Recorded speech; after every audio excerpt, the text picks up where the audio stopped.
What if the darkest chapters of human history held the key to some of our most enduring legends? Think of the greatest warrior myths, stories of invincible heroes, supernatural strength, and battles that echo through the ages. Now picture the unimaginable suffering of a plague, wiping out entire cities, leaving behind only whispers of the fallen. It's haunting, yes. But here's the twist. These two seemingly opposite forces, disease and heroism, are deeply intertwined. Across cultures and centuries, plagues didn't just destroy, they transformed.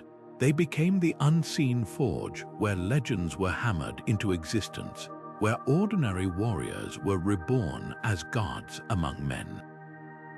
Take a moment to consider the irony. Societies brought to their knees by invisible enemies, only to rise again with tales of champions who seemed untouchable by death itself. Why would stories of unstoppable warriors emerge from times of such vulnerability? The answer lies in the human spirit's refusal to surrender to despair. When faced with annihilation, people didn't just mourn, they mythologized. They created heroes who embodied resilience, who stood defiant against the very forces that threatened to erase them. These weren't just stories to pass the time, they were lifelines, ways to make sense of the unimaginable. And in doing so, they turned plagues from endings into beginnings, the birthplaces of legends that would outlast empires. So how did disease shape these epic tales? Was it mere coincidence or something more profound? From the fever-stricken battlefields of ancient Greece to the plague-riddled villages of medieval Europe, we'll trace the eerie patterns that connect devastation to destiny. You'll discover how plagues didn't just kill, they inspired, forcing cultures to reimagine what it meant to be strong, to be fearless, to be immortal. By the time we're done, you'll never look at these myths the same way again, because hidden beneath the sword strokes and shields lies a truth far more fascinating. Sometimes the greatest heroes are born not in spite of tragedy, but because of it. It's one of history's strangest contradictions. The moments when humanity seemed weakest often birthed its most powerful legends. Picture a battlefield emptied by disease, a kingdom hollowed out by invisible devastation. In the face of such overwhelming loss, how do cultures respond? They don't just rebuild, they reimagine. Plagues strip away the old world, leaving behind a blank slate where new heroes can rise. Consider the Greek hero Achilles, whose story begins with a plague sent by the gods to punish the Greeks. The suffering clears the way for his legend, transforming him from a skilled warrior into an almost mythic figure, untouched by the arrows of men, yet fated to fall to something far more mysterious. Or take the Norse sagas, where entire realms fall to pestilence before a lone survivor emerges, hardened by loss and destined for greatness. These aren't just coincidences, they're patterns woven into the fabric of myth. The deeper truth here is about transformation. Plagues don't just destroy, they distill. They force societies to confront their fragility, and in that crucible, the idea of the invincible warrior is forged. When survival feels impossible, people crave stories of those who defy the odds. That's why so many plague-born heroes share a common trait.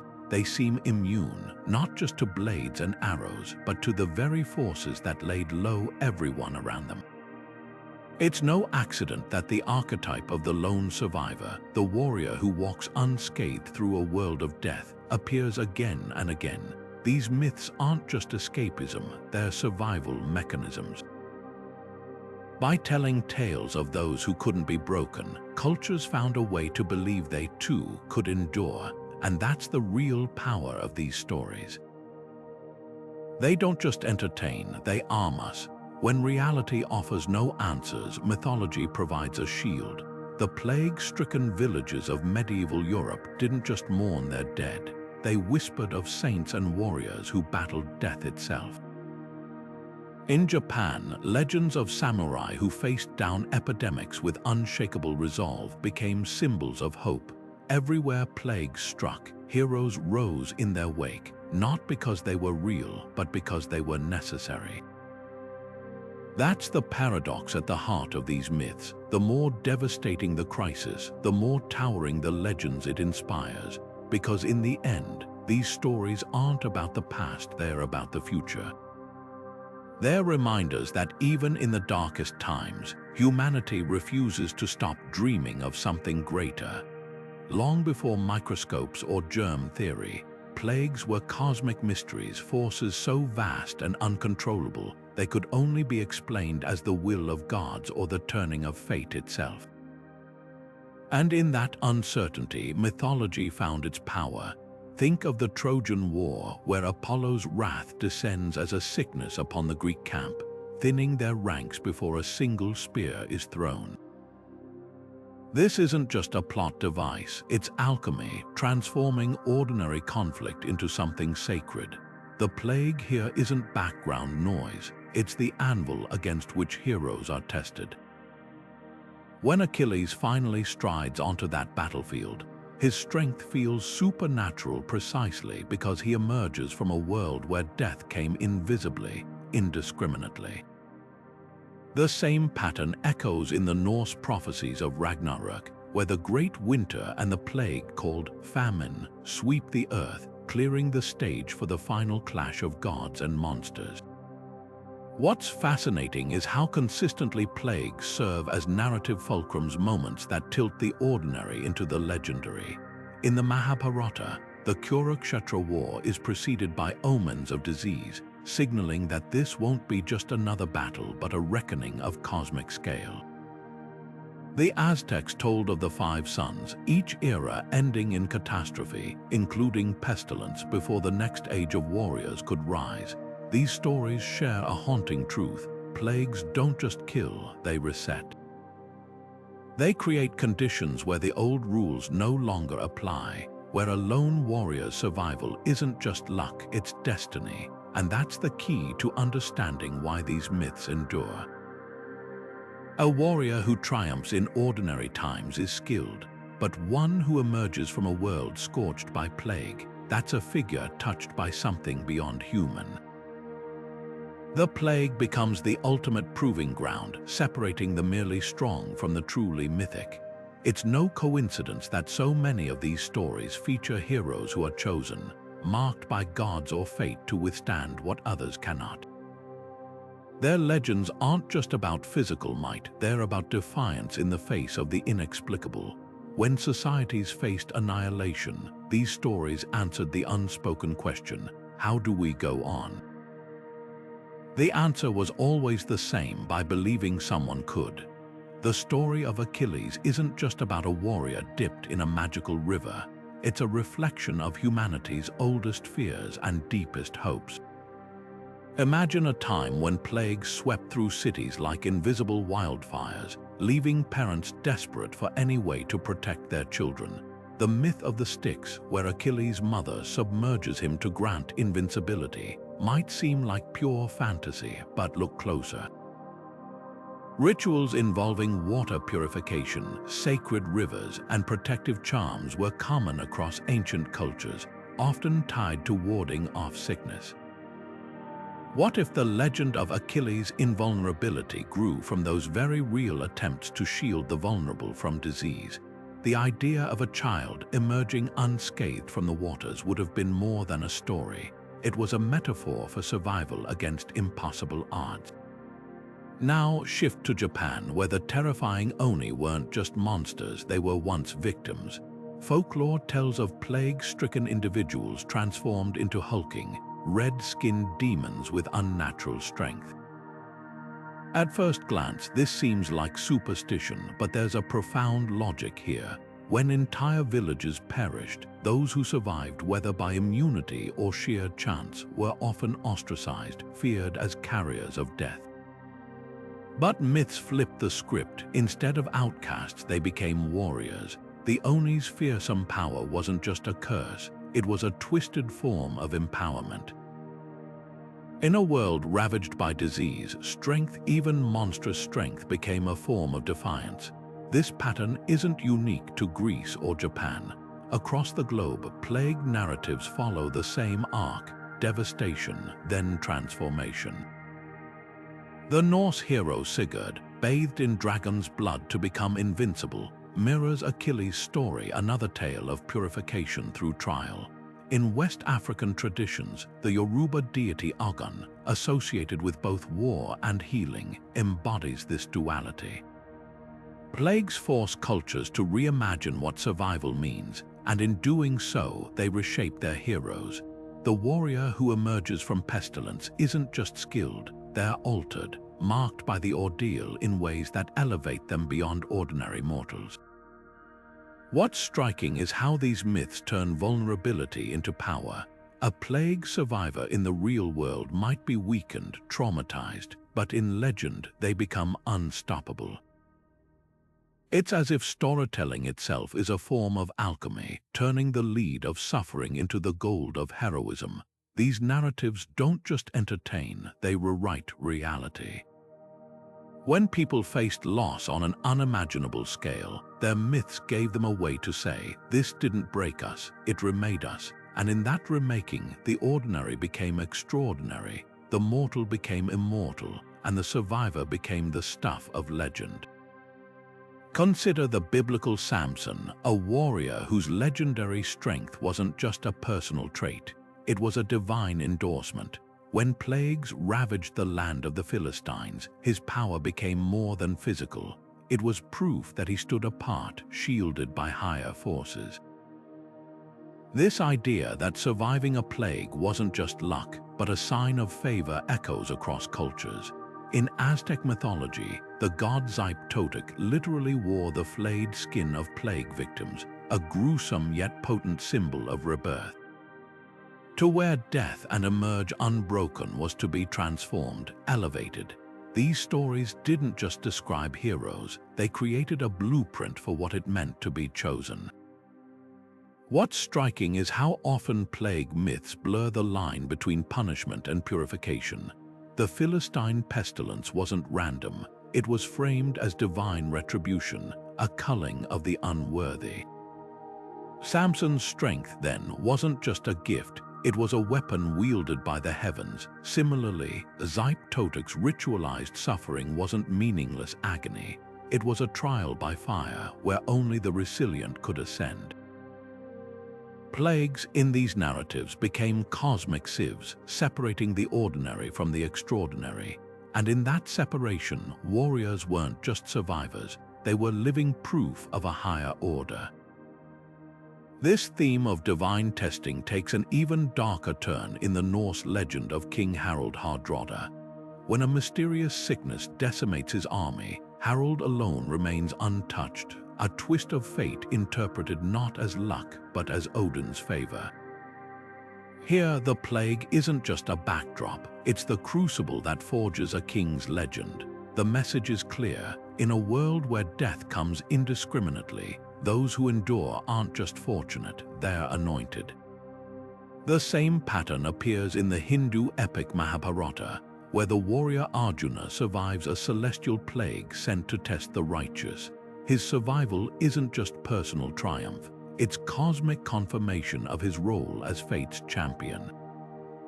But there's a paradox here. If plagues were divine filters, why did they so often elevate figures like Xipe, whose power came from brutality? Perhaps because these myths reflect a harder truth. In times of crisis, societies don't just need saviors, they need symbols. A warrior who thrives amid devastation becomes a walking contradiction, proof that chaos can be mastered. That's why these stories resonate. They don't just explain why some survive, they answer the deeper, more terrifying question: why did so many perish? By framing plagues as trials, myths transform senseless loss into a narrative of purpose. The fallen weren't victims, they were the unworthy. The survivors weren't just lucky, they were destiny's agents. And in that reframing, cultures found a way to endure the unbearable. The genius of these myths lies in their duality. Plagues are both destroyers and creators, wiping away the old world to make space for the extraordinary. When Samson tears apart a lion with his bare hands or Totic dances in the skin of the dead, they're not just heroes, they are harbingers of a new order. Their stories whisper a chilling promise. From the darkest trials emerge the brightest legends, not in spite of the suffering, but because of it. There's a terrifying irony in the way some myths turn plague itself into a weapon wielded not by faceless forces, but by warriors who command its chaos. Take the Hindu goddess Kali, her tongue lolling red, her necklace of skulls rattling with every step. She's the embodiment of destruction, the bringer of pestilence that levels cities, yet she's also the mother who protects her devotees with ferocious love. This isn't contradiction, it's necessity. In a world where disease could erase entire communities overnight, the line between destroyer and defender wasn't just blurred, it was necessary. Kali's duality reflects a brutal truth. Sometimes, to shield the living, you must first master death. Now, shift to the shadowed forests of Slavic lore, where Chernobog, the black god, spreads fever and ruin. Villagers might whisper his name in dread, but warriors painted his sigils on their shields before battle. Why invoke a god of disease for victory? Because plagues don't just kill, they unmake.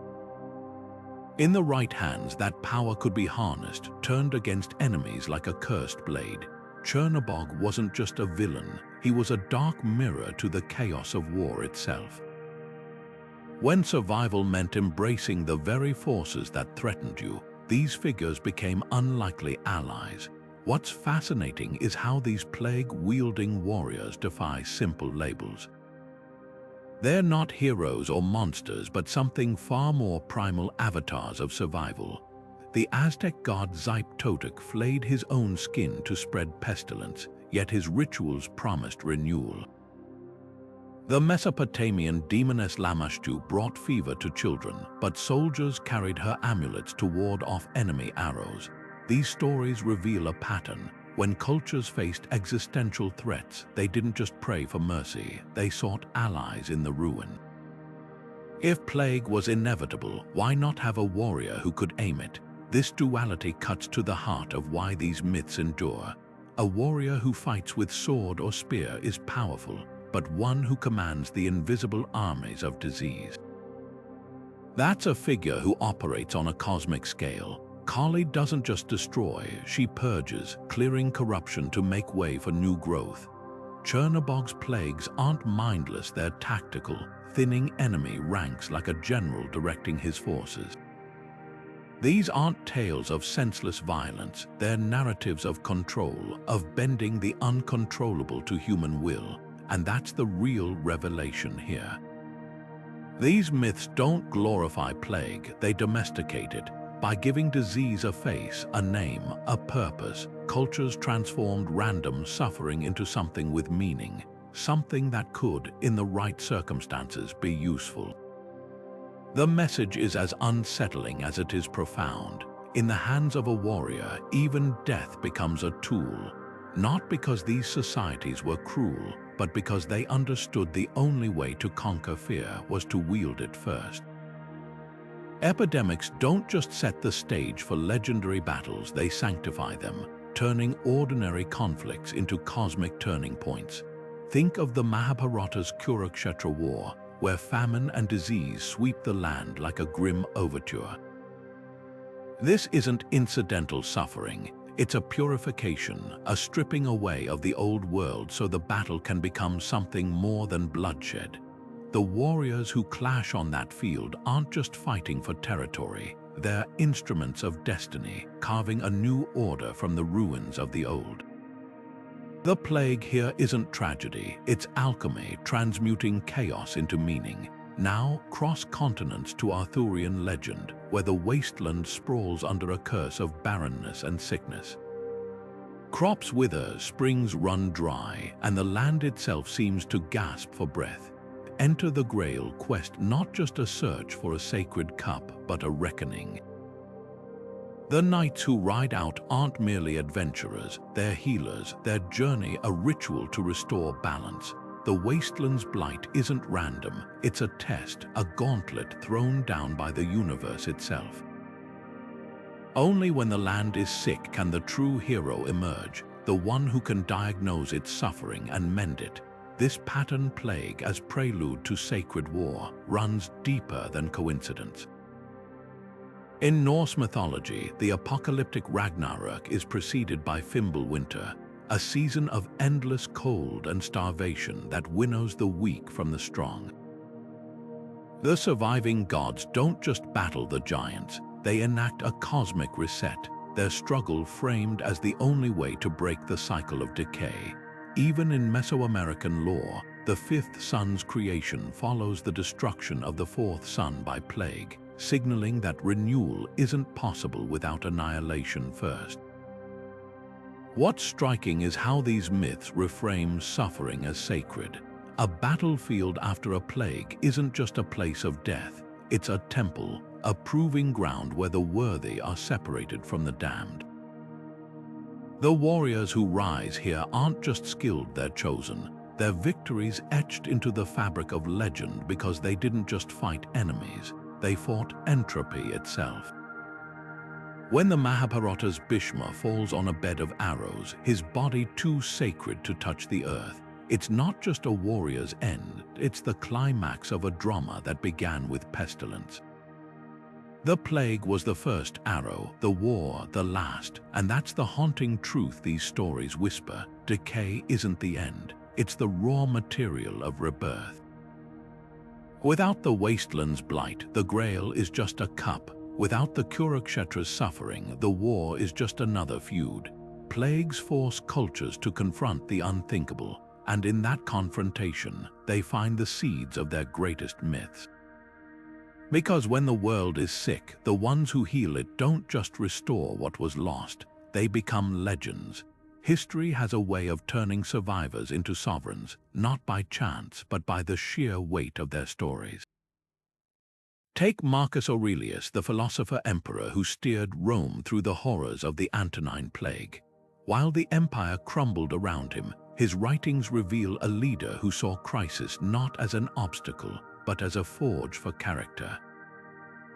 The plague killed millions, yet his legacy grew larger, not in spite of the suffering, but because of how he framed it. His meditations transformed pestilence into a teacher, and in doing so, he became more than a ruler. He became a symbol of resilience etched into the bedrock of history. Now contrast that with the thunderous rise of Genghis Khan. His early years were steeped in the chaos of tribal plagues that wiped out rivals and reshaped the steppes. Mongol oral traditions didn't just recount these events, they rewrote them, painting his survival as a divine mandate. The very diseases that devastated his people became the backdrop against his destiny, proof that he wasn't merely a conqueror, but a force of rebalancing. Plagues had cleared the board, and in the vacuum, his legend grew like a storm. What's chilling isn't just the scale of his empire, but the way his story weaponized suffering. Where others saw ruin, his chroniclers saw providence. This alchemy turning plague into pedigree isn't confined to ancient texts. Look at the Black Death's aftermath in Europe, where survivors like Charles IV of Luxembourg emerged as architects of a new order. His Prague became a beacon of revival, not because he avoided the pestilence, but because he'd endured it. The message was clear: a leader who'd faced the abyss could stare down any threat. Even in Mesoamerica, the Aztec ruler Tlacaelul reframed his people's suffering after epidemics as proof of their chosen status, declaring that the gods had tested them to separate the weak from the worthy. What unites these figures isn't just their survival, but their storytelling. They understood that leadership after catastrophe requires more than authority, it demands myth. A plague survivor doesn't just rebuild cities, they rewrite the rules of power. Their suffering becomes a badge of legitimacy, a silent rebuttal to any challenger. You did not endure what I endured. And in that unspoken claim lies the darkest brilliance of these narratives. When chaos threatens to erase meaning, the survivor king offers a bargain. Follow me, and your suffering won't be random. It will be part of a greater design. The irony is razor sharp. The same forces that render humans powerless, invisible, unstoppable sickness become the very tools that elevate leaders beyond mortal limits. Marcus Aurelius' plague birthed the Stoic sage. Genghis Khan's epidemics forged the unifier of nations. Their power didn't come from avoiding devastation, but from wearing its scars as proof of destiny.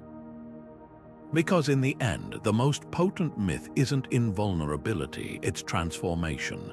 Not the leader who was never touched by plague, but the one who emerged from its grip, hands steady, vision clear, and whispered to the survivors, "This was always meant to be." The human mind craves control even in the face of the uncontrollable. That's the raw truth behind why plague myths grip us so deeply. When entire villages vanished beneath the Black Death's shadow, leaving no logic to who lived or died, people didn't just despair, they rewrote the rules. The Wild Hunt wasn't merely spectral drama, it was psychological rebellion. Ghostly warriors riding the night winds didn't just symbolize death, they harnessed it, turning the plague's randomness into a directed force.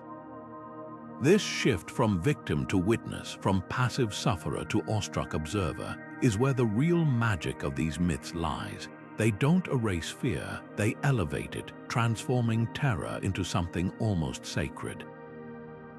Dig deeper and you'll find this pattern everywhere. In medieval Europe, as towns emptied, stories of saintly warriors like Sebastian, pierced by arrows yet standing firm, flourished. His body, riddled with wounds but never falling, mirrored the survivor's paradox, marked by plague yet defiantly alive.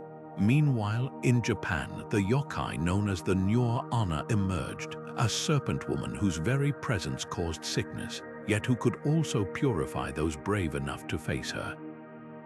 These aren't contradictions, they're masterstrokes of psychological alchemy. When reality offers no answers, mythology provides a framework where suffering isn't meaningless, it's initiation. The plague becomes a trial, and the survivor, an initiate into a hidden order of the resilient. This metamorphosis from helplessness to heroism isn't accidental. Cognitive scientists call it narrative compensation, the brain's refusal to accept chaos as random. Faced with mass death, cultures instinctively crafted stories where the plague wasn't an endpoint, but a threshold. The Maori legend of Tohaki climbing the vine to the heavens amid a world drowning in sickness isn't just a flight fantasy, it's a mental survival tactic. By envisioning someone ascending while others perish, the story offers a ladder out of despair. Similarly, the Slavic tales of Koshchei the Deathless, whose soul was hidden far from his plague-ridden body, didn't just entertain, they whispered a dangerous hope. What if death isn't absolute? But here's the twist, these myths didn't just comfort, they empowered. When Breton peasants left offerings for Anku, the skeletal collector of souls, they weren't surrendering to death. They were bargaining with it, turning a faceless horror into a figure with rules, even predictability. The same principle fueled the rise of plague saints Rock, Christopher, Rosalia, whose intercession could supposedly spare the faithful. This wasn't blind superstition, it was psychological warfare. By giving the plague a face, a name, even a weakness, people regained a sliver of control. The warrior who battles personified disease isn't just a character, they're a mental weapon, proof that even the mightiest foe can be met with courage.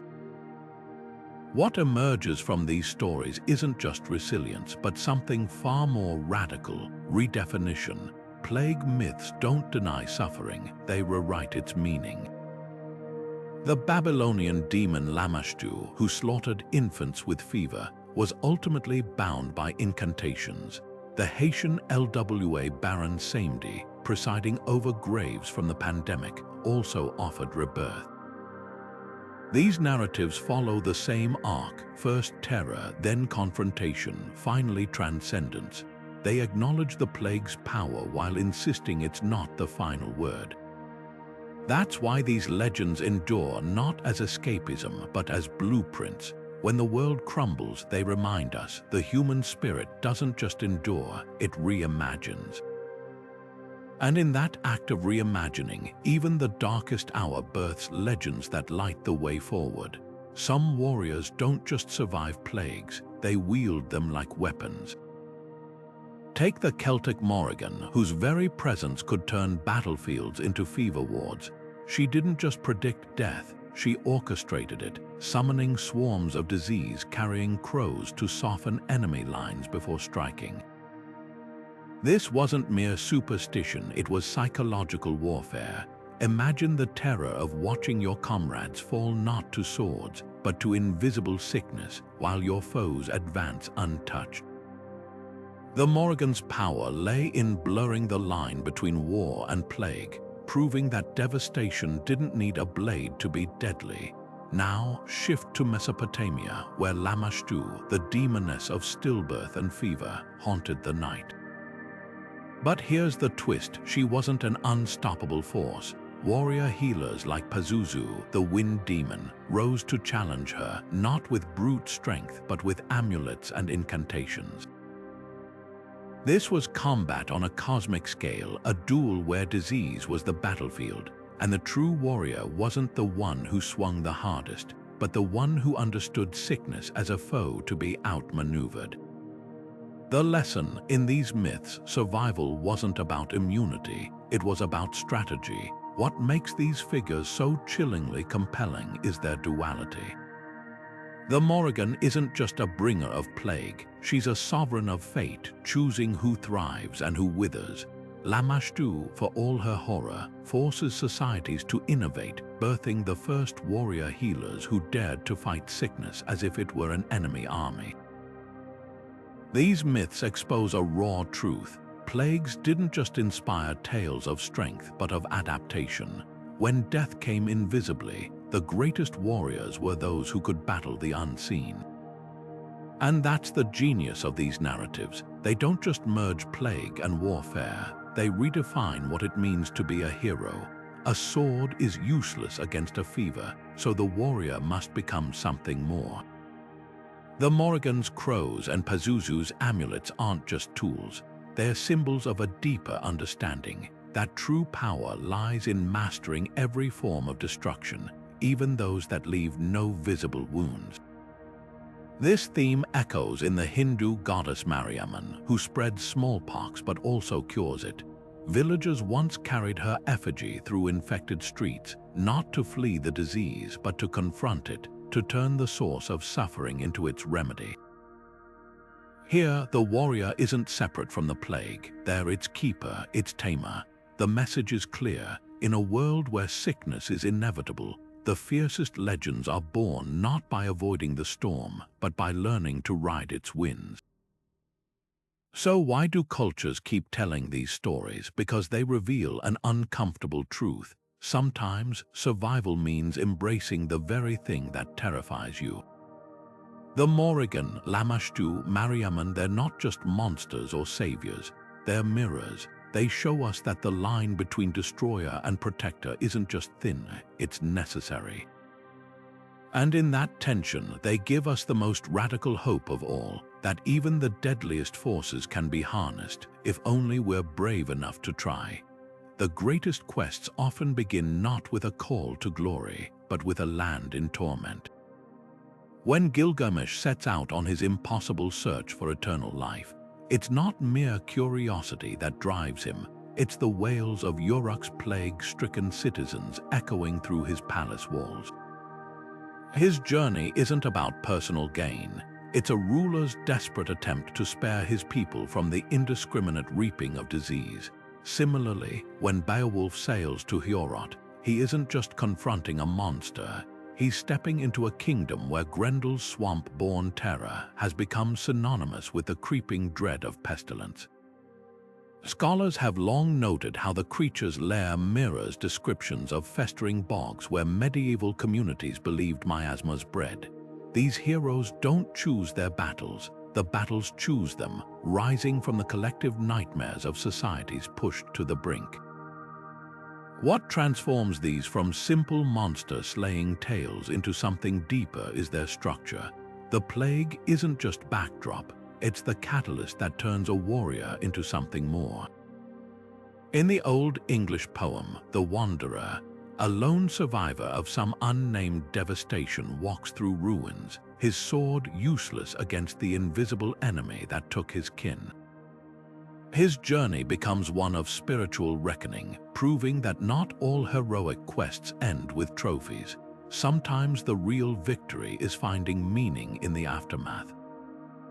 The same pattern appears in the Arthurian legend of the Fisher King, where the ruler's unhealing wound mirrors his land's decay.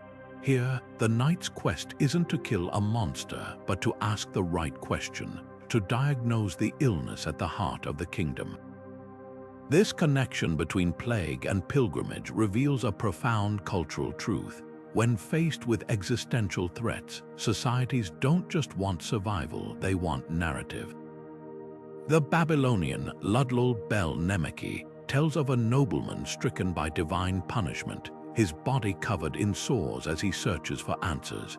His suffering mirrors the civic trauma of epidemics, his eventual healing a metaphor for societal renewal. These stories follow the same arc. First comes the breaking, then the wandering, finally the return not to how things were, but to how they must become. The hero who ventures into the unknown does so carrying the hopes of those left behind, their quest a collective exhalation of breath held too long. Perhaps the most striking example comes from West Africa's Sundiata epic, where the future king begins his journey as a maligned, crippled child during a time of famine and sickness. His physical transformation into a warrior parallels his land's recovery, proof that sometimes the only cure for a plague-ravaged society is the emergence of someone forged in its crucible. These myths whisper a hard but necessary truth. Healing doesn't come from avoiding the wound, but from passing through it. The quest isn't an escape from the plague, it's the only path that leads home. Plagues have a way of stripping societies bare, exposing not just physical vulnerabilities but moral fractures.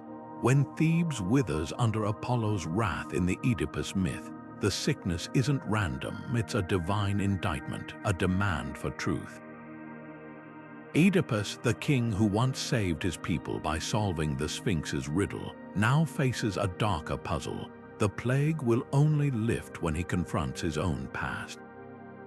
His journey isn't one of conquest but of unraveling. Each step toward the truth, his unwitting patricide, his marriage to his mother, mirrors the peeling away of a city's illusions. The real battle isn't against the disease but against the lies that festered beneath Thebes' surface. Oedipus's ultimate act of heroism, not victory but acceptance. He gouges out his eyes, a visceral metaphor for the cost of clarity, and in doing so becomes the sacrifice that purges his people's suffering. This theme of plague as moral reckoning echoes starkly in King David's story. After his pride leads him to conduct a census, a taboo act of hubris in biblical tradition, a pestilence ravages Israel for 3 days. The warrior king, once triumphant over Goliath, now stands powerless until he repents. His weapon, not a sling, but an altar built on the threshing floor of Araunah, a gesture of humility that stops the plague mid-swing. Here, the narrative flips the script. The mightiest fighter in Israel's history saves his people not by strength but by surrender. The lesson is jarring. Sometimes the only way to halt devastation is to acknowledge one's role in causing it. What's fascinating is how these stories invert traditional warrior archetypes. In Norse sagas, a hero might prove worth by slaying a dragon, but in plague myths, the real monsters are often within. The Japanese legend of Emperor Sutoku takes this even further. After dying in exile, his resentment transforms him into an Onryo, a vengeful spirit whose curses bring plagues upon the capital. Only when later generations honor his memory does the sickness abate. Like Oedipus and David, Sutoku's story blurs the line between perpetrator and redeemer. The warrior's task isn't to defeat an external foe, but to reconcile with the ghosts of collective transgression. This pattern reveals a profound cultural truth. Plagues in myth rarely just kill, they accuse, they demand accountability. In the Aztec legend of the Five Suns, each era ends in catastrophe, including pestilence, because humanity falters in its duties to the gods. The surviving warriors aren't those with the sharpest spears, but those who participate in the next creation, offering their blood to fuel the sun's rebirth. Similarly, in the Mesopotamian Atrahasis epic, the gods send a plague to thin humanity's noise, a reset button for a world grown corrupt. The hero who survives isn't exempt from judgment. He's tasked with rebuilding under new terms. These narratives share a chilling through line. Plagues don't just test survival, they test worthiness. The warrior's redemption isn't earned on the battlefield, but in the uncomfortable silence after the fighting stops, when the real work of atonement begins. Oedipus wanders in exile, David builds his altar, Sutoku is enshrined. Their victories are messy, incomplete, but necessary, because in the end, these myths suggest that healing a land isn't about eliminating sickness, but about answering the question it came to ask: what broke here? And having the courage to face the answer. There's something almost eerie about a warrior who walks through a plague unscathed, not by luck, but as if death itself refuses to touch them. Take the Roman general Gaius Marius, who stood untouched while the Athenian plague ravaged his army in the 1st century before the Common Era. While soldiers around him collapsed, coughing blood in the stifling heat of besieged Athens, Marius remained inexplicably healthy. To his troops, this wasn't just resilience, it was a sign. The gods had drawn a circle around him, marking him as something more than mortal. His survival became part of his legend, proof that destiny had its hand on his shoulder long before his political triumphs. Now cross the world to ancient China, where the warrior Guan Yu, later deified as the god of war, was said to have shielded his entire army from pestilence through sheer virtue. Historical accounts describe how his unwavering loyalty and righteousness created an invisible barrier against disease, his moral purity acting as a ward against chaos. In a culture where epidemics were often seen as cosmic corrections for human failing, Guan Yu's immunity wasn't just physical, it was ethical. His body became a temple, his health a sermon.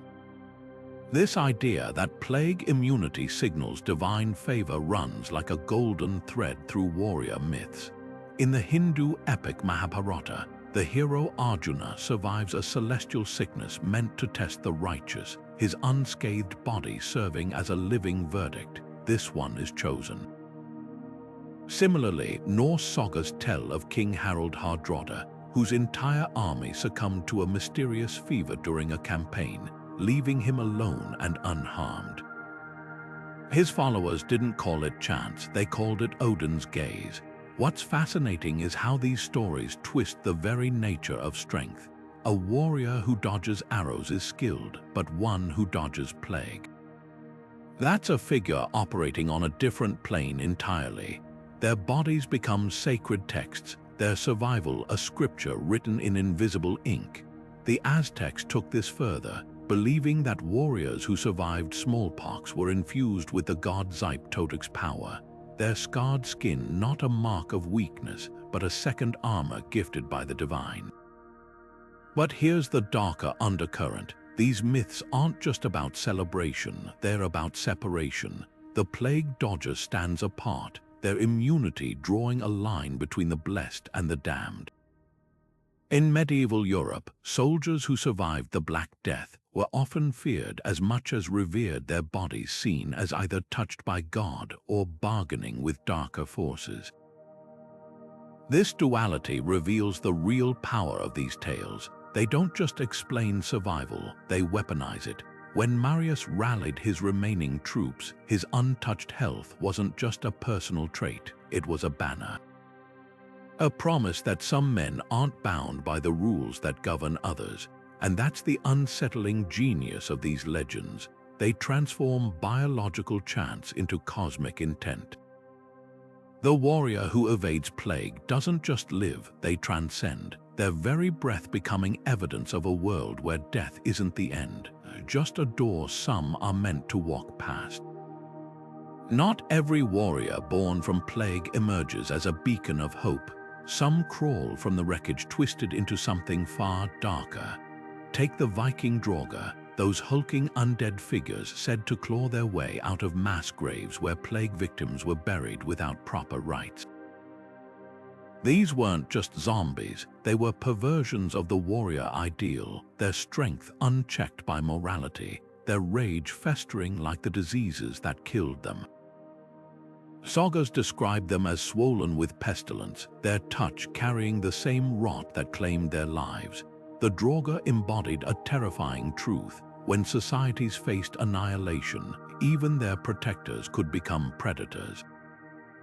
Across the world in Japan, the Shuten Doji told a similar story. These weren't just demons, they were once human, transformed by the anguish of plagues that swept through villages like wildfire. Legends say their skin turned crimson, their bodies distended with unnatural power, their appetites shifting from sustenance to pure savagery. The Shuten Doji didn't just survive the plague, they became its living extension, their very existence a mockery of the resilience myths that comforted others.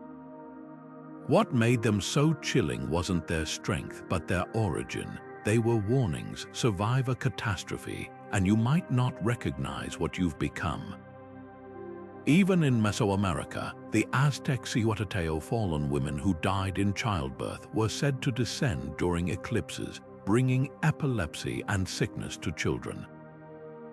Warriors who invoked their power walked a razor's edge, harnessing plague's chaos without being consumed by it.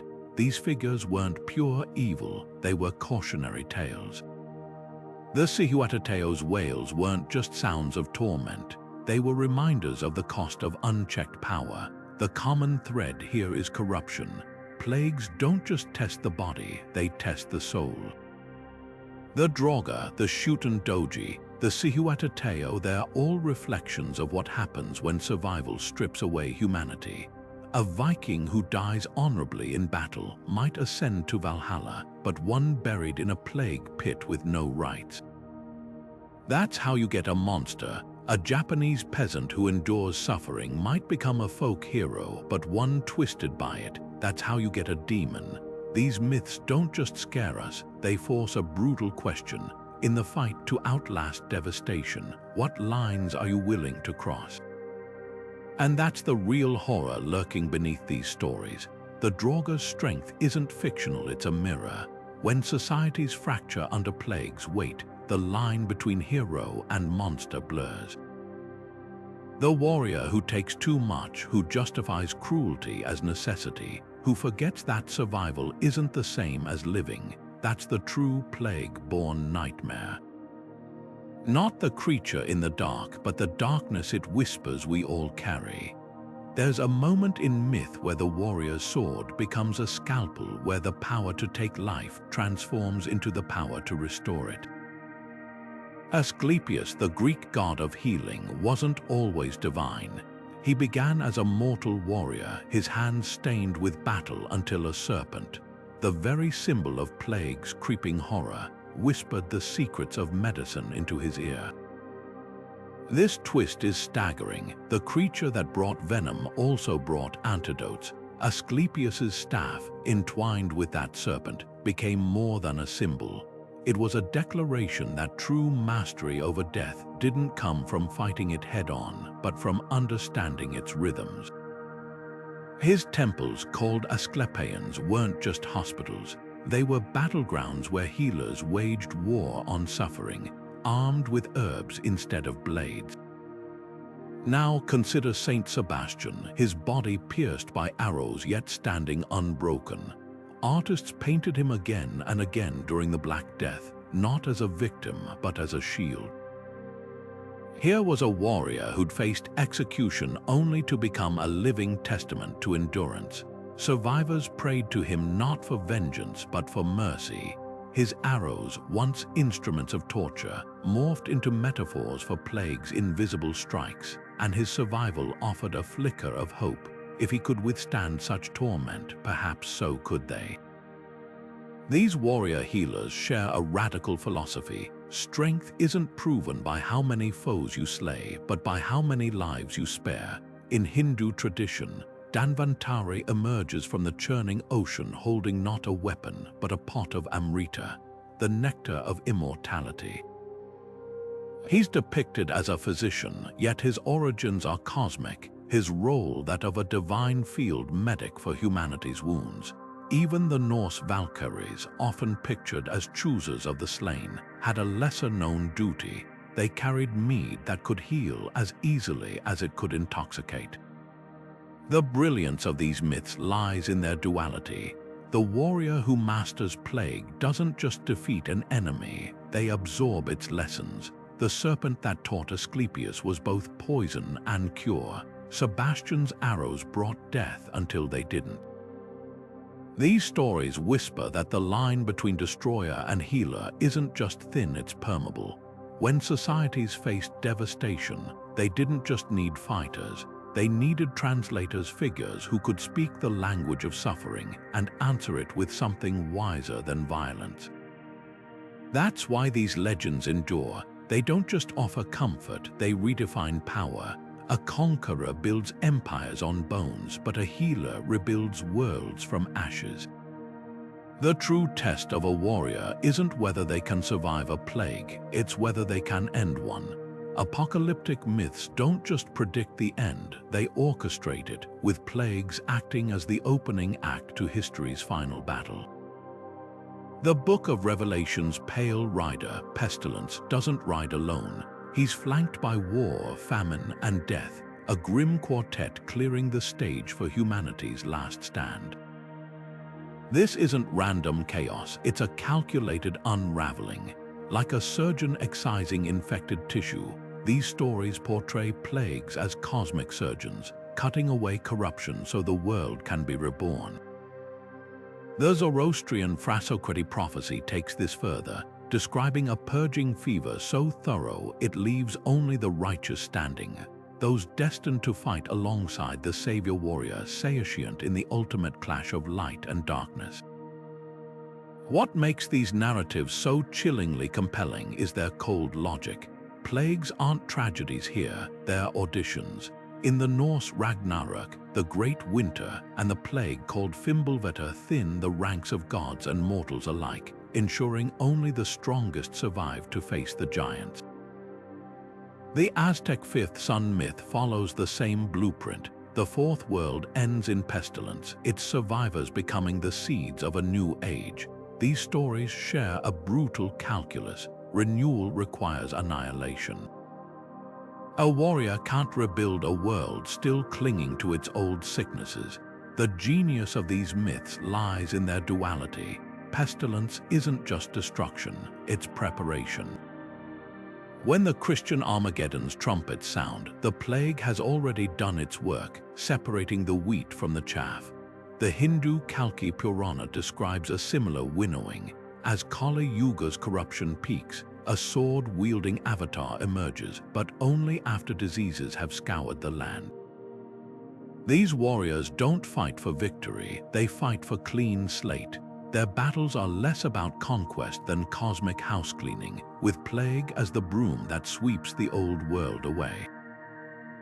This theme resonates because it mirrors our deepest fears and wildest hopes. When societies faced pandemics, they didn't just see death, they saw potential. The Mayan Popol Vuh describes previous ages ending in deluges and sickness. each collapse making room for a more perfect creation. Even the Babylonian epic of Era, where the god of plague ravages cities, ends with a promise. The suffering wasn't meaningless, but the birth pangs of a purified world. These myths don't offer comfort, they offer purpose. The plague isn't the villain, it's the midwife delivering humanity to its next incarnation. And that's the haunting beauty of these stories. They refuse to let devastation have the last word. When the Pale Rider gallops across the sky, he's not just bringing endings, he's making space for the warriors who will write the first lines of a new epoch. Because in the end, these myths whisper a dangerous truth. Sometimes the only way to save the world is to let it burn. Across the Yoruba lands of West Africa, Babolu Aye strides as the ultimate paradox, a deity whose touch brings pustules and fevers, yet whose mercy offers the only cure. Covered in rags to hide his scarred skin, this plague god doesn't just punish, he teaches. Warriors seeking his favor don't bring spears or shields. They bring sacrifice, dancing until their feet bleed, offering the very suffering they hope to avoid. The rituals mirror battle preparations, purification, endurance, the willingness to face agony head-on. But here's the twist: Babolu Aye's power isn't conquered through strength alone. It's earned through humility, through the recognition that even the mightiest warrior bows before forces beyond human control. His worship reveals a profound truth. In cultures where plague struck without warning, survival wasn't about defiance. It was about negotiation. Now, shift continents to the Great Plains, where Lakota elders still whisper of the Wanogi Wapiya, ghost warriors riding spectral horses across the night sky. These weren't just spirits, they were avengers. When smallpox arrived on settler ships, decimating villages, the stories changed.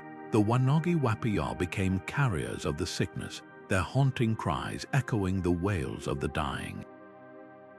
But unlike European plague saints, these figures weren't invoked for mercy. They were feared as instruments of cosmic justice, their disease-laden arrows targeting those who'd broken sacred laws. The message was clear: plagues weren't random.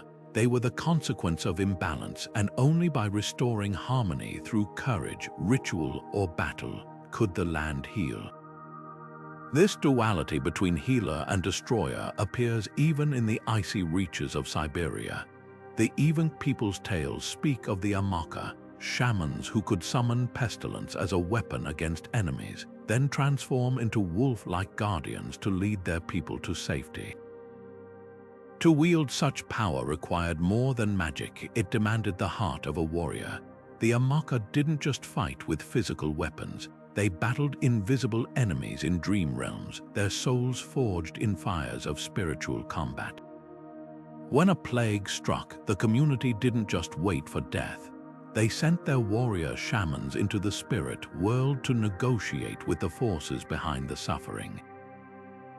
What unites these stories isn't just the link between plagues and warriors, it's the redefinition of what strength means. In Yoruba tradition, strength is ritual endurance. For the Lakota, it's moral reckoning. The Evenk see it as spiritual duality. Each culture molds the archetype to fit its deepest fears and highest ideals. The plague warrior isn't just a fighter, they're a bridge between worlds, standing where mortality and myth collide. Perhaps the most striking example comes from India's eastern hills, where the Dongria Khan tribe venerates Niyam Roja, the warrior god who controls epidemics. His festivals feature men piercing their skin with hooks, swinging high above crowds not as penance but as proof. The blood that falls isn't just sacrifice, it's a shield, a symbolic barrier against disease.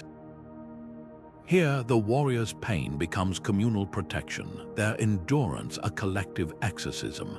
It's a visceral reminder: in the face of annihilation, cultures don't just create heroes.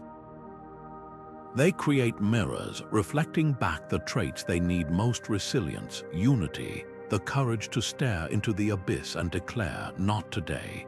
these variations aren't just folklore, they're survival manuals written in the language of myth. Whether it's Babalu Aya's rags or the Wanagi Wapiyo's phantom hooves, each story carries the same urgent whisper. When the world unravels, we don't just need fighters.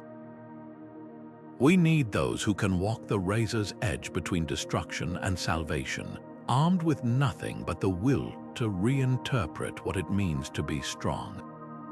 The Spartan agoge wasn't just about surviving brutal combat drills. It was about outlasting the invisible enemies that stalked the barracks. Ancient texts describe how boys who fell ill during training weren't coddled. They were left to fight the fever alone, their recovery a silent test of worthiness. The message was clear: a warrior who couldn't conquer sickness had no place on the battlefield. This wasn't cruelty, it was alchemy. Plagues became the unseen sparring partner, the opponent that couldn't be outmuscled, only endured. And in that endurance, something extraordinary took shape. The survivor didn't just regain strength, they emerged changed, their bodies and spirits tempered like steel plunged into ice after the forge. Now shift east to the Shahnameh, where the Persian champion Rostam faces a trial no sword could slice through a demonic plague sent to humble him. The fever strips him to his essence, peeling away arrogance until only raw resolve remains. His victory isn't measured in slain foes, but in breaths drawn through cracked lips, in the will to rise when his body screams surrender. This motif echoes through Mongolian throat-singing epics, where the young Temujin, future Genghis Khan, endures a pestilence that kills half his camp. The ordeal doesn't weaken him, it sharpens him, teaching a lesson no mentor could impart. True leadership means staring into the abyss and refusing to blink. What's chilling is how these stories invert the very idea of training. The Spartan drillmaster's whip, the Persian archery contest, the Mongol horseback trials, none compare to the education plagues provide. Disease doesn't care about technique or lineage. It's the great equalizer, the one foe that treats prince and peasant alike. And that's why cultures mythologized it as the ultimate proving ground.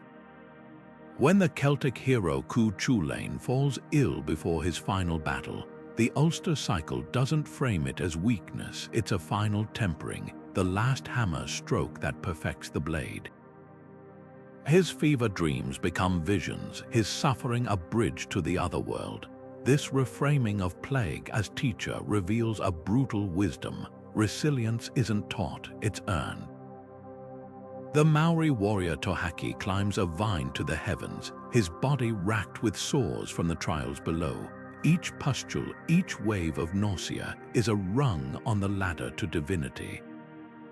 In West African Dahomey lore, recruits for the all-female Mino warriors endured exposure to diseased blankets not as hazing, but as initiation. Survival meant you were chosen. Death meant you never belonged. These weren't just tests of physical endurance but of metaphysical alignment. The plague didn't just weed out the weak, it anointed the destined. Perhaps no myth captures this transformation more vividly than the Aztec new fire ceremony. Every 52 years, as plague stalked the land, priests would extinguish all fires. The people watched the sky, praying for a sign. If the stars aligned, a warrior would carve open a victim's chest, lighting a new flame in the wound. The symbolism was stark. From death comes renewal, from suffering comes strength.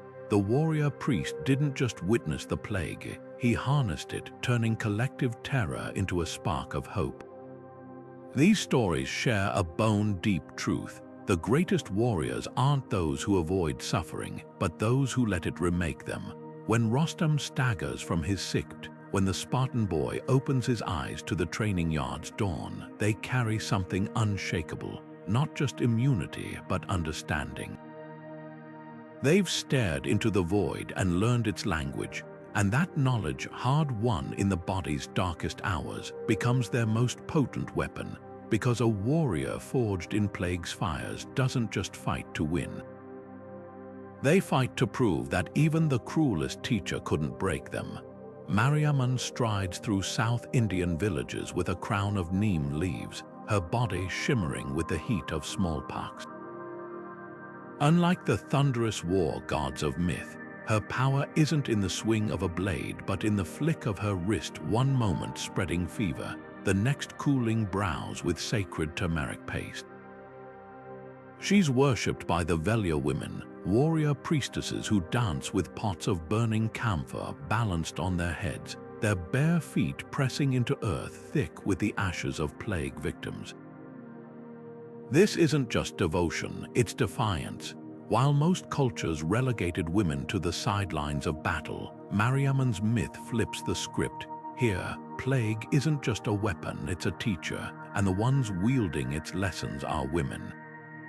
Now cross the world to Wales, where Rhiannon's sovereignty hangs in the balance not through combat but contagion. When her kingdom falters under a mysterious wasting sickness, she doesn't call for knights or swords. She rides alone through the mist, her cloak sewn with charms of rowan and wormwood. Plague here isn't a punishment, it's a gatekeeper. Only when Rhiannon proves her wisdom brewing remedies from the same plants that poison livestock does the land heal. Her strength isn't measured in enemies slain but in lives saved, a quiet rebuke to the idea that warriorhood requires violence. These stories share a radical thread. Female power in plague myths isn't borrowed from male archetypes, it's redefined. Take the West African Oya, whirlwind goddess of the Niger River, whose storms spread yellow fever but also clear the air for rebirth. Her devotees, the Dahomey Amazons, didn't just fight with spears, they mastered herbal warfare, tipping blades with toxins distilled from plague-ridden corpses. Even the Greek Circe, often reduced to a witch in Odysseus' tale, was originally a plague weaver. Her potions didn't just turn men to pigs, they mimicked the delirium of fever, turning her island into a laboratory of transformation. What's striking is how these myths weaponize domesticity. The Cherokee spearfinger lulls children with lullabies before spreading sickness with her jagged nail, a grotesque parody of maternal care.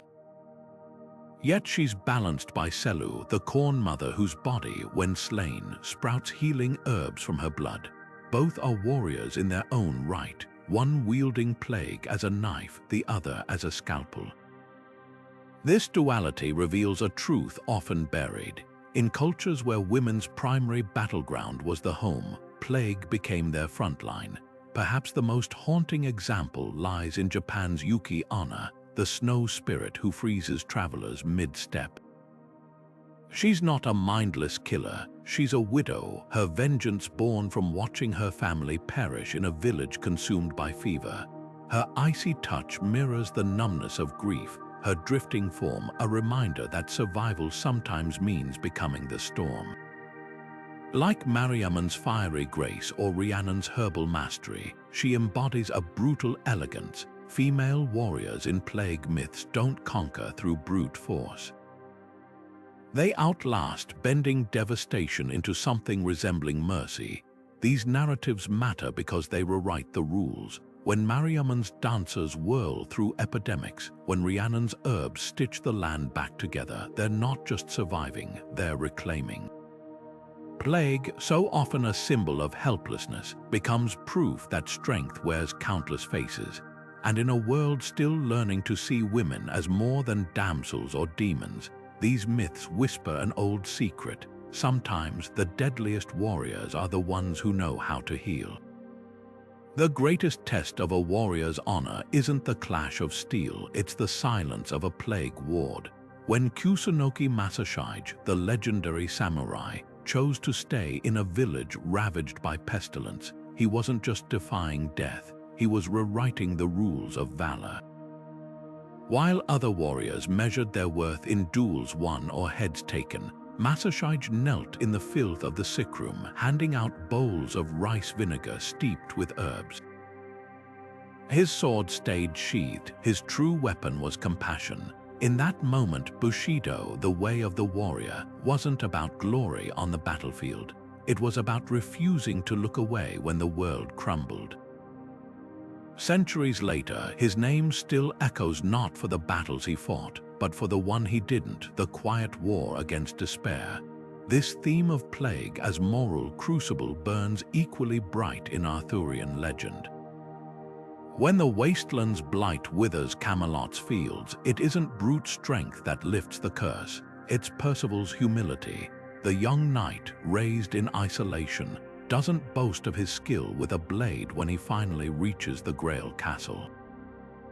Instead, he asks a single question: whom does the Grail serve? The query seems simple, but its power lies in what it reveals.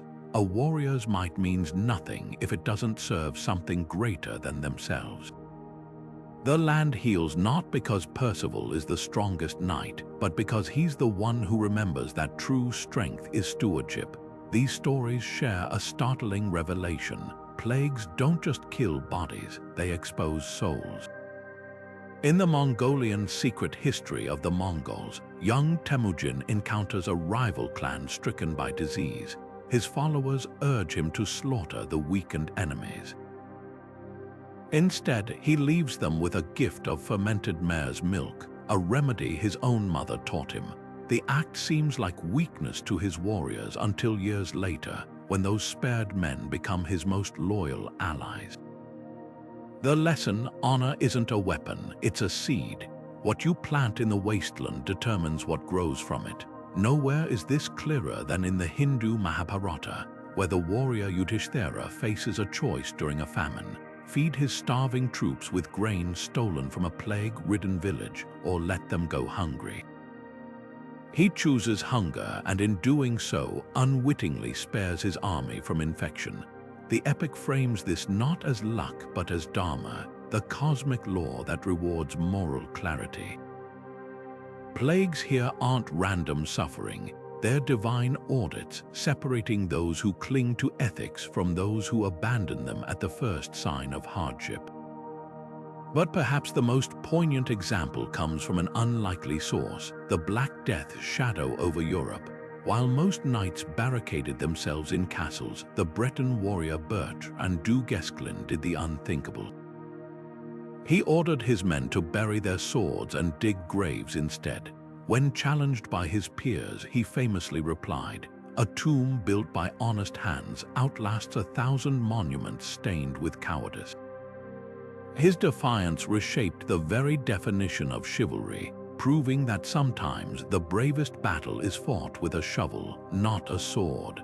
What unites these tales isn't just their setting in pestilence, but their subversion of the warrior archetype.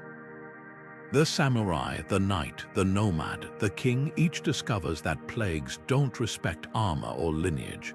They respect only one thing: the unbroken will to do right when every instinct screams to flee. These myths whisper a dangerous truth: skill with a blade makes you formidable, but integrity in the face of despair makes you immortal. Because when the last ember of hope flickers, it isn't the strongest hands people remember, it's the ones that refuse to let it go out. The steel and concrete corridors of modern hospitals might seem worlds apart from ancient battlefields, but the stories we tell haven't changed as much as we think. When anthrax-laced letters began appearing after 9/11, the language used to describe responders wasn't bureaucratic, it was mythic. News anchors called them shields against invisible enemies. Politicians hailed their battle against an unseen foe. And suddenly, biohazard suits became the new armor. This wasn't just metaphor, it was the same primal storytelling that once turned Greek hoplites into demigods. The enemy had shifted from arrows to spores, but the narrative remained eerily familiar. When chaos strikes, we still reach for the archetype of the plague warrior, reforged for a germ theory age. Fast forward to the COVID pandemic, and the pattern repeated with even sharper clarity. Grocery clerks stocking shelves weren't just essential workers, they were frontline troops. Nurses in PPE became angels in the trenches, their masks mirroring the veils of ancient priestesses who tended the sick. Even the language of fighting the virus turned a public health crisis into a collective crusade, with nightly applause for medical staff echoing the cheers once reserved for returning legionnaires. What's fascinating isn't just the persistence of these tropes, but their flexibility. In medieval Europe, saints like Rock were invoked against the Black Death. Today, we paste healthcare heroes signs in windows. The packaging changes, but the psychological need remains unchanged: to transform vulnerability into something resembling control. This myth-making isn't passive, it's strategic. During the Ebola outbreaks, aid workers in West Africa found local communities comparing them to the Dogon people's legendary Namo, amphibious healers who emerged from primordial waters to cure plagues. The parallel wasn't accidental. By framing foreign doctors within an existing mythic framework, communities could process their presence not as outsiders, but as destined allies.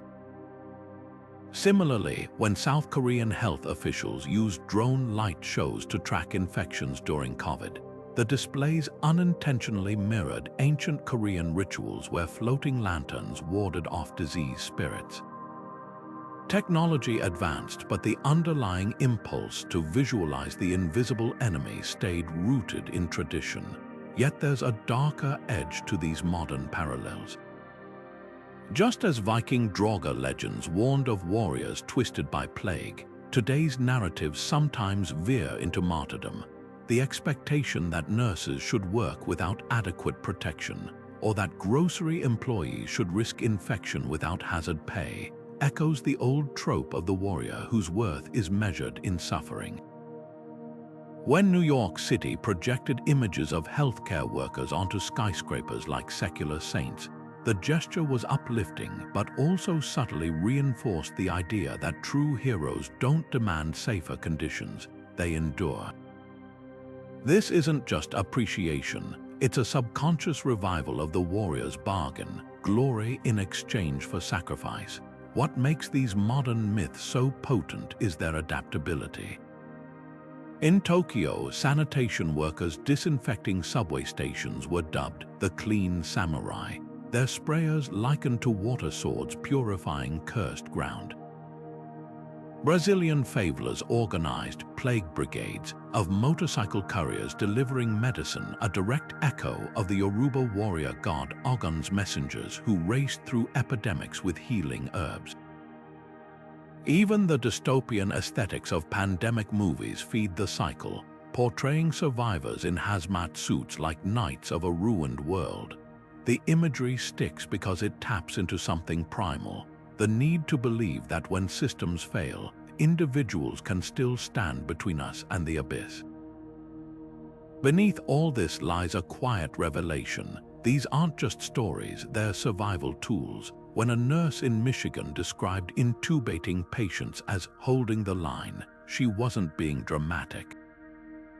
She was accessing the same psychological framework that once let besieged cities believe one warrior with a blessed spear could turn the tide. The uniforms change, the enemies evolve, but the human heart keeps reaching for the same archetypes. Because in the end, whether facing a medieval pestilence or a modern pandemic, we all need to believe that somewhere, someone is standing between us and the darkness. And that maybe, if their story is brave enough, we can too. History books love the idea of plague-forged warriors, but the truth is far messier. Take the infamous Athenian plague of 430 BC, a horror show that left even Sparta's hardened soldiers recoiling. As Thucydides recorded, the disease didn't create heroes, it shattered them. Athenian hoplites, famed for their discipline, writhed in the streets, their armor abandoned beside bloated corpses. The Spartan siege didn't break Athens, the plague did, hollowing out the city's defenses like a rotten fig. Far from inspiring mythic resilience, the sickness turned proud warriors into stumbling ghosts, their strength meaningless against an enemy no sword could pierce. This gap between legend and reality isn't unique to Greece. The Antonine Plague that ravaged Rome in the 2nd century didn't birth a generation of invincible legionaries, it gutted the empire's borders. Marcus Aurelius, often romanticized as the philosopher king who weathered the storm, wrote desperate letters describing legions so depleted they recruited gladiators and slaves. The myth of the unbreakable Roman soldier, a later invention polished by historians who preferred epic resilience over the ugly truth, disease doesn't discriminate between valor and cowardice. Yet the persistence of plague warrior myths reveals something startling about human psychology. When the Black Death erased half of Europe, chroniclers didn't document collapsing armies, they conjured stories like the Pestnaben, ghostly child warriors said to cleanse villages with flaming swords. Why fabricate saviors when reality offered none? Because randomness is unbearable. A plague that kills without pattern undermines the very idea of merit. If the brave and weak die alike, what's the point of courage? Myths restore order, insisting that survival isn't luck but proof of hidden worth. Archaeology adds another layer to this dissonance. Excavations of mass graves from the Justinianic plague show soldiers buried mid-career, their bones bearing the marks of old battles, but no wounds from war killed them. These weren't warriors elevated by pestilence, they were victims cut down in their prime by something they couldn't fight. The Viking sagas might sing of draugr rising from plague pits, but the skeletal evidence whispers a different truth. Disease doesn't forge heroes. It grinds them into dust. But here's the twist: these grim realities make the myths more fascinating, not less. The Athenian plague didn't produce a single legendary figure, yet centuries later, Sophocles would write Oedipus Rex, where a king's moral reckoning purges his city's sickness. The Antonine plague left Rome vulnerable, but it also birthed the cult of Asclepius, transforming healers into a new kind of warrior. The stories aren't lies, they're alchemy, turning leaden suffering into golden meaning. When actual history refuses to provide heroes, the human mind will always invent them, because in the end, a world where plagues merely kill is intolerable. But one where they test and sometimes reveal the extraordinary, that's a story worth surviving for. Genetic mutations may sound like the stuff of laboratories, not legends, but buried in our DNA lies the hidden truth behind some of history's most enduring plague warrior myths. Recent studies of Black Death mass graves reveal a startling pattern.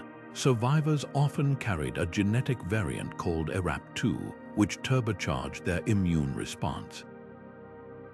To medieval eyes, these individuals didn't just recover.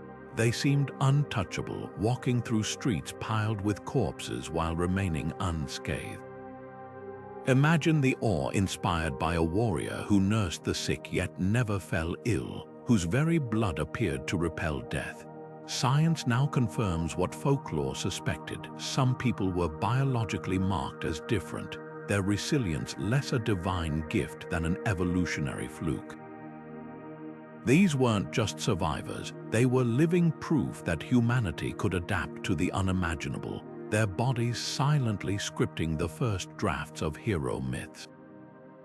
Yet genetics only tell half the story. When neuroscientists study communities ravaged by modern epidemics, they find something extraordinary. Collective trauma rewires the brain's narrative circuits. Faced with random suffering, the human mind rebels against chaos, compulsively weaving patterns from the wreckage. This explains why plague eras birthed warrior saints like Sebastian, his arrow-pierced body becoming a canvas for hope. His wounds mirrored the buboes victims dreaded, yet he stood firm, a psychological lifeline for those drowning in despair. Cognitive anthropologists call this meaning-making bias, our hardwired need to transform senseless loss into stories where someone, anyone, holds the line. The plague warrior isn't just a character, they're a neurological necessity, a bulwark against the terror that life's fragility could erase us all. But here's where biology and belief perform their darkest dance. Immunology research shows survivors of mass disease events often pass their resilience to offspring, creating lineages seemingly blessed by fate. In medieval Japan, samurai clans who weathered smallpox outbreaks were revered as yokai-tamer bloodlines, their descendants believed to inherit supernatural resistance. Modern science would identify this as inherited immunity, but to ancient observers it looked like destiny. The warrior who survived one plague would father children who survived the next, their bloodline threading through epidemics like a golden cord. No wonder cultures from Norse skalds to Aztec poets spun sagas of chosen families, their heroes' veins humming with otherworldly vigor. Perhaps most fascinating is how this intertwining of science and legend persists today. During the AIDS crisis, reports of elite controllers, patients whose bodies naturally suppressed HIV, inspired whispers of modern-day plague warriors. Some West African communities even linked their resilience to ancestral spirits, echoing the Yoruba belief in Babalu Aya's dual role as plague bringer and healer. The stories change costumes, but the core remains. When faced with an invisible killer, we'll always search for those who stand unbowed, whether their power comes from genes, gods, or sheer dumb luck. This isn't myth debunked, it's myth decoded.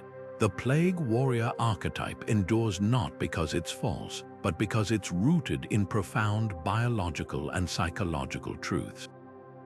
Our ancestors may not have understood allele frequencies or neural plasticity, but they recognized a deeper pattern. Survival leaves marks both in our DNA and our dreams. And from those marks, legends rise not as lies, but as maps guiding us through the next unimaginable storm. Plague warriors never truly vanished. They simply traded their ancient armor for vibranium suits and pixelated health bars. Marvel's Black Panther isn't just a superhero. He's a direct descendant of myths like Achilles and Guan Yu. His powers include near-total immunity, a trait whispered about in plague-stricken villages for millennia. Wakanda's heart-shaped herb doesn't just enhance strength, it purges toxins, mirroring the sacred plant's warrior healers once wielded. Even his suit, absorbing and redistributing energy, echoes the Yoruba concept of Babalu Aya's rags, turning sickness into strength. This isn't just futuristic storytelling, it's ancient reverence repackaged for the age of genomics. Video games, too, have become digital cauldrons for these age-old fears.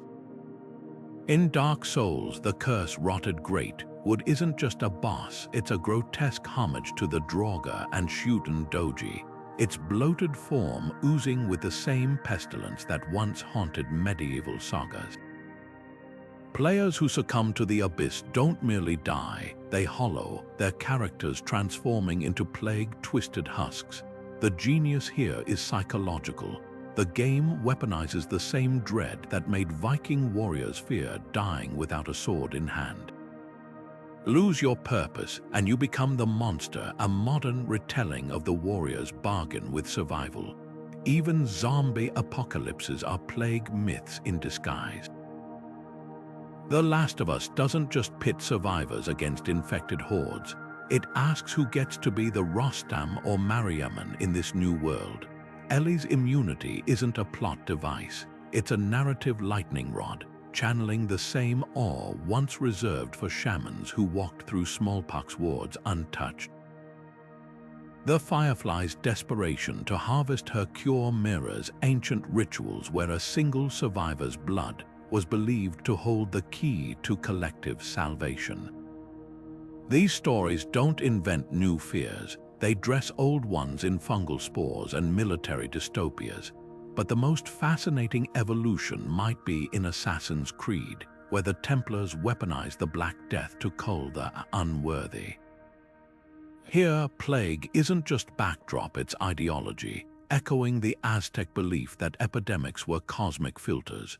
The game's assassins, resilient and hidden, embody the Amaka and Mino warriors of lore, turning the chaos into a tool for rebellion. It's a stark reminder, in every era, those who control the narrative of disease control the future. What ties these modern iterations together isn't just aesthetics, it's anthropology. From T'Challa's vibranium veins to Ele's cordyceps defying biology, we're still chasing the same archetype, the one who stands when the world falls. The pixels and CGI might be new, but the heartbeat beneath them is as old as mass graves and funeral pyres. Plague warriors didn't fade into history, they upgraded. And in doing so, they prove a haunting truth. As long as humanity faces existential threats, we'll keep rewriting the same survival story, just with shinier props.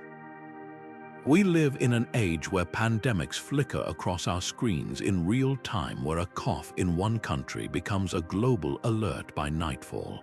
Yet despite our advanced medicine and instant communication, the primal need that birthed plague warrior myths hasn't vanished, it's evolved. When healthcare workers in hazmat suits became the face of the COVID crisis, they weren't just medical professionals, they were modern embodiments of Asclepius and Mariamne, standing between order and chaos. These archetypes endure because they fulfill a fundamental human craving, the belief that someone, somewhere, can stare down the abyss without blinking. Consider how quickly language shifts during outbreaks. Terms like frontline workers and super spreaders transform ordinary people into mythic figures, heroes and villains in an invisible war.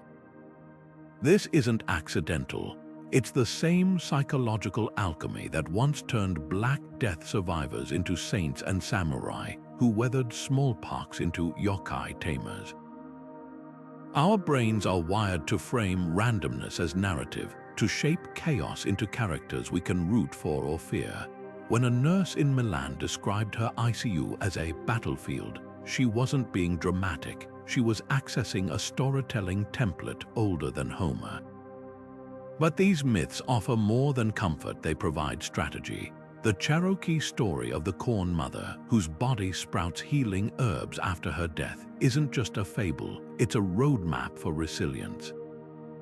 It teaches that renewal often requires sacrifice, that rebuilding demands we plant seeds in broken soil.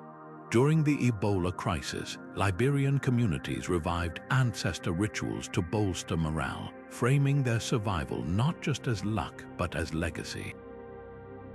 They understood what ancient cultures knew. Plague myths aren't about escaping reality, they're about rewriting it, the most potent lesson these stories offer.